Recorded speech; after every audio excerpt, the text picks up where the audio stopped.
Hi, Trevor here from Cherry Hill Private Wealth. I can't believe we're already in mid-February, and this is one of the things we're going to talk about today is time and how time has changed, especially during COVID.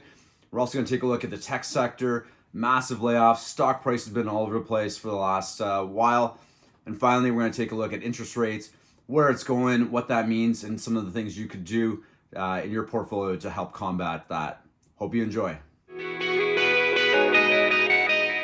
One of the hardest calls that I've had to make in the 18 years of running the company. Unemployment rates are at historic lows in the US, yet the tech industry has cut more than 30,000 jobs in January alone. This brings the overall cuts to over 150,000 in the last 12 months. So how is this possible when the US's overall employment rate is at 3.4%, which is lowest that it's ever been in the last 21st century? Facebook's parent company Meta has kickstarted the layoffs in November when it slashed 11,000 employees. Since then, we've seen major tech companies such as Microsoft, Amazon, Alphabet, PayPal, amongst others, laying off thousands of workers.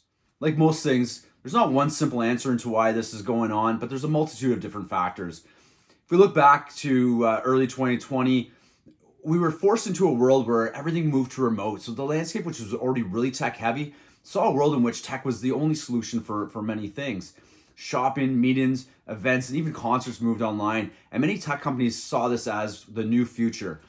This led to innovation and increase in spending of many of these companies, which again in turn led to an increase in hiring. Many people predicted that the digitization of the economy that we were seeing in 2020 was just really an accelerator of things that were coming anyway. Throughout some of the peak hiring campaigns, companies such as Amazon and Meta doubled their headcounts in just a matter of months. As the economy began to cool, a potential recession on the horizon, rising interest rates, payrolls remained very bloated. To protect profit margins and keep investors happy, you can either sell more products, raise prices, or reduce costs. So if you're a CEO of one of these companies and must make a decision, you'd probably take a look at the economic landscape.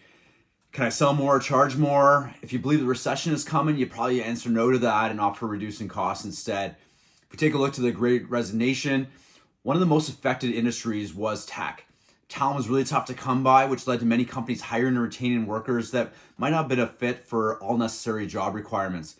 So flush with cheap capital due to the ridiculously low interest rates, companies were hoarding workers. So where do the tech companies go from here? And is this really a good place to invest your money going forward? When we look at the hiring and firing practices over the past several months, we can see a couple things. Take, for example, Alphabet, which is the parent company of Google. They just laid off 12,000 workers, which seems really huge in isolation. But if we look back to just Q3 of 2022, they hired 12,765 new workers. So even just over that past 5 or 6 months, they're really net positive in that regard. We can also look at Microsoft in a similar fashion, I'll bet from a slightly different lens. They recently laid off around 10,000 employees, but simultaneously announced plans to invest $10 billion in OpenAI, which is the creators of ChatGPT. The most affected roles and job functions have been with HR staff, which accounts for about 28% of all layoffs, which makes sense if you're reducing your training and hiring practices and reallocating resources to different projects. Even when we look at the reemployment of laid off workers, 80% found new jobs within 3 months, while 40% found new roles in less than a month, according to ZipRecruiter. In fact, according to Indeed, 8 of the 10 best jobs for 2023 in the US are technology roles. Even looking at CyberSeek's recent research, it found that there are 755,000 online job postings in cybersecurity with a supply-demand ratio of about 68 workers to 100 job openings. So what does this mean for the investors? Many are feeling right now that the layoffs don't really represent a decline in the industry, but more of a realignment of these resources. Historically, mass layoffs have been a cause for concern, but in this case, it may be just showing that they're able to make the tough decisions. Since the start of 2013 to the start of the decline in November 2022, the Nasdaq outperformed the S&P 500 416% to 223%. Since then, it's been down about just shy of 26% versus the S&P at just shy of 12%. As an investor, it might mean some short-term declines as we're seeing now, but in the long term, these companies are preparing for success through continued innovation and some fiscal responsibility. Pandemic, now a war. This has really fanned inflation to levels we have not seen in decades. Central banks have responded with the most aggressive hiking we've seen in recent history. The pace of rate hikes is slowing in some central banks, signaling that a pause is possibly on the horizon.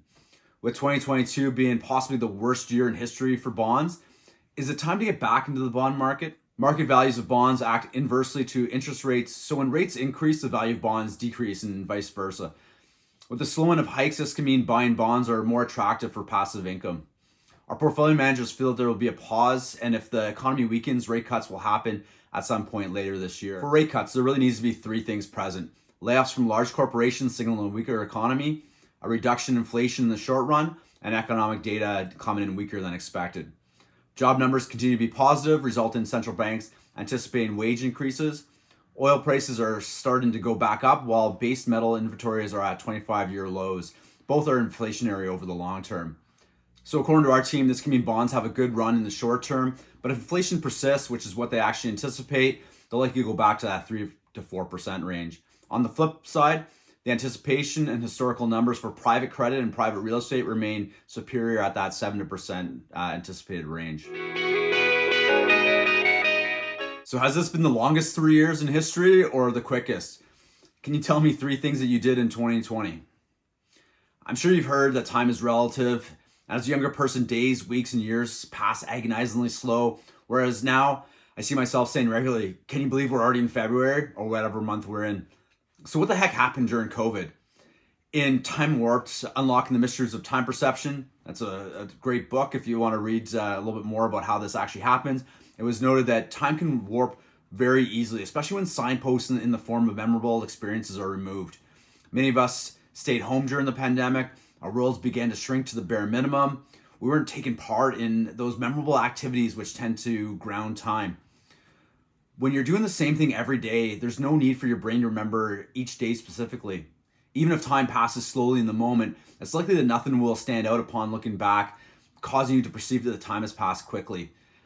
We were also largely robbed of important events to look forward to. The same thing happens as we age. As kids, every experience is novel, which gives you countless experiences to draw upon.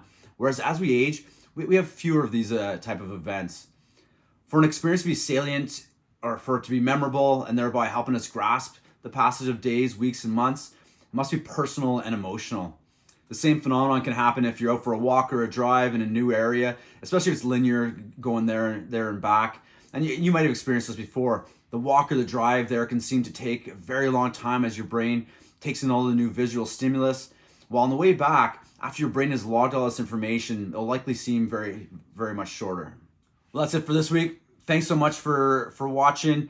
Hopefully you've got some great events planned coming up that are going to help you keep track of time and have it not pass so quickly. Happy Valentine's Day tomorrow. Have a great week. We'll talk to you soon. Bye now.